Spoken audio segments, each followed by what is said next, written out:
পরগনাতে 2002 এর voter list আর 2024 voter list যখন last SIR হয়েছিল মেলানো হয়েছে, 50% নাম বেশি নাম মিলছে না, 55% নাম মিলছে না, 45% নাম মিলছে, শুধু বাবা মারও ট্রেস পাওয়া যাচ্ছে না। কোথা থেকে এলো এরা? খেজুর গাছ থেকে লাফ দিয়ে নেমেছে নাকি এরোপ্লেন থেকে টপাটপ লাফ দিয়ে নিচে নেমেছে পশ্চিমবঙ্গের মাটিতে? যারা বাংলাদেশ থেকে এসেছে অনুপ্রবেশকারী হিন্দু যারা এসেছেন উদ্বাস্তু, আপনাদের জন্য নরেন্দ্র মোদী সিএ দিয়েছে, ফরেনার্স অ্যাক্সেপ্ট পরিবর্তন করেছে।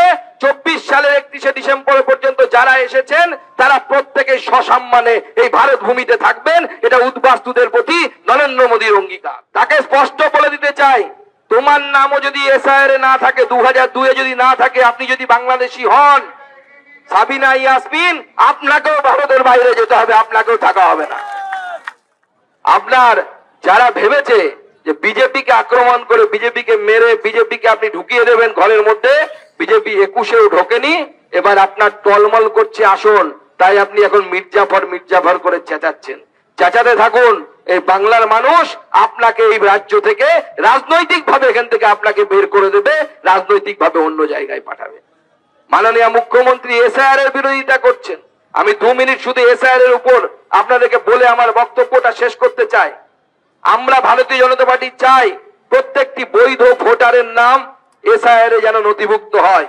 কিন্তু আমার প্রশ্ন, আমার সাধারণ প্রশ্ন, যে 2002 সালে যদি আমার নাম ভোটার লিস্টে না থাকে, 2024 সালের লোকসভা নির্বাচনে আমার নাম ঢুকবে কি করে?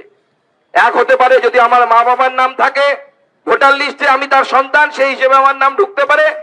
আপনি বলছেন আপনার মা বাবার নামও নেই, আপনার ঠাকুরদা ঠাকুমা কারো নাম ভোটার লিস্টে নেই, অথচ 2024 সালে আপনার ভোটার লিস্টে আসছে, নাম আছে, আর আপনি বলছেন আপনার মামা বাড়ি আপনাকে ভোটার লিস্টে নাম ঢুকিয়ে দিতে হবে। উত্তর 24 পরগনাতে 2002 এর ভোটার লিস্ট আর 2024 ভোটার লিস্ট যখন লাস্ট এসআইআর হয়েছিল মেলানো হয়েছে, 50% নাম বেশি নাম মিলছে না, 55% নাম মিলছে না, 45% নাম মিলছে, শুধু বাবা মারও ট্রেস পাওয়া যাচ্ছে না। কোথা থেকে এলো এরা? খেজুর গাছ থেকে লাফ দিয়ে নেমেছে নাকি এরোপ্লেন থেকে টপাটপ লাফ দিয়ে নিচে নেমেছে পশ্চিমবঙ্গের মাটিতে? যারা বাংলাদেশ থেকে এসেছে অনুপ্রবেশকারী হিন্দু যারা এসেছেন উদ্বাস্তু, আপনাদের জন্য নরেন্দ্র মোদী সিএ দিয়েছে, ফরেনার্স অ্যাক্সেপ্ট পরিবর্তন করেছে। 24 সালের 31শে ডিসেম্বর পর্যন্ত যারা এসেছেন তারা প্রত্যেকে সসম্মানে এই ভারত ভূমিতে থাকবেন। এটা উদ্বাস্তুদের প্রতি নরেন্দ্র মোদীর অঙ্গীকার। আর যারা ওপারে চলে গেছিলেন, পূর্ব পাকিস্তানে সে সময় চলে গেছিলেন নাপাক ভূমি বলে, ভারতীয় মুসলমানরা ভারতবর্ষের নাগরিক, তাদের নাম এসআইআর এ থাকবে। তারা আমাদেরকে ভোট দিক না দিক, আমরা তাদের পক্ষে, তাদের নাম এসআইআর এর এখানে পক্ষে আমরা রাখবো তাদের নাম।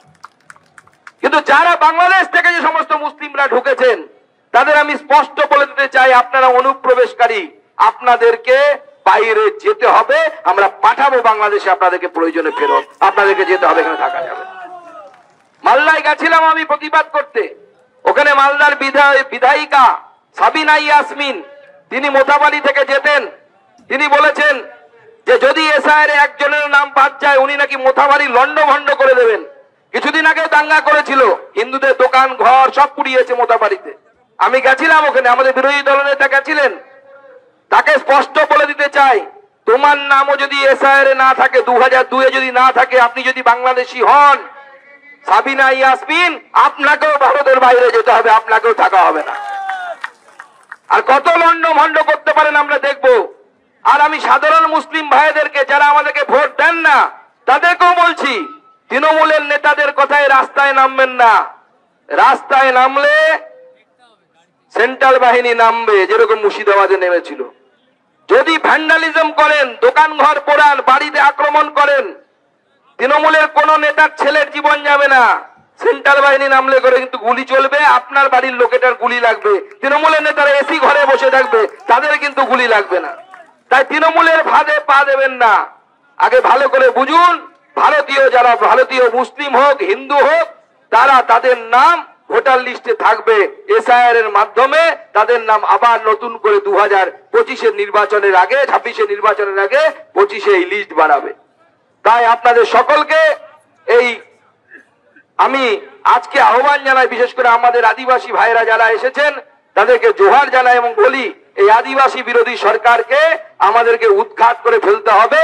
আর সেই সময় যেরকম ভগবান বিরসা মুন্ডা উলগুলানের ডাক দিয়েছিলেন, পুরো আদিবাসী সমাজকে আমি আহ্বান জানাবো, এই রাজ্য সরকারের বিরুদ্ধে উলগুলান করতে হবে, আমাদেরকে মহাবিদ্রোহ করতে হবে এবং এই সরকারকে উৎখাত করে ফেলতে হবে। কারণ এরা রাষ্ট্রপতি আদিবাসী হলে তাকে মানে না, নিজের দলের যদি প্রধান হয় তাকে পর্যন্ত পেটায় আদিবাসী হলে। আমার জেলাতে দুজন আদিবাসী মহিলা বিজেপি জয়েন করেছিল, তাদেরকে তৃণমূলে ফেরত নিয়ে গিয়ে নাক্ষর দিয়েছিল, দণ্ডি কাটিয়েছিল রাস্তার মধ্যে, কারণ এরা আদিবাসী বিরোধী। তাই আদিবাসী বিরোধী আজকে মিছিলে সকলে আসুন, আমরা হাঁটি এবং ডাক দিই যে আদিবাসী বিরোধী সরকারকে, প্রান্তিক মানুষের বিরোধী সরকারকে আমরা উৎখাত করে ফেলবো। ভারত মাতা কি, ভারত মাতা কি, ভারত মাতা কি। পুলিশ আপনাদের চিৎকার শুনে রাস্তা খুলে দিয়েছে, একবার পুলিশকে জোরে হাততালি দিয়ে অভিনন্দন জানান চটি চাঁদার জন্য। কি জানেন তো, আর পুলিশকে একটু জাতীয়তাবাদী বানাতে হবে, দেশভক্ত বানাতে হবে। পশ্চিমবঙ্গের পুলিশ না মমতা ব্যানার্জির পাল্লায় পড়ে পাকিস্তান ভক্ত হয়ে যাচ্ছে, বাংলাদেশ ভক্ত হয়ে যাচ্ছে। শোনা হবে ভারত মাতা কি, ভারত মাতা কি।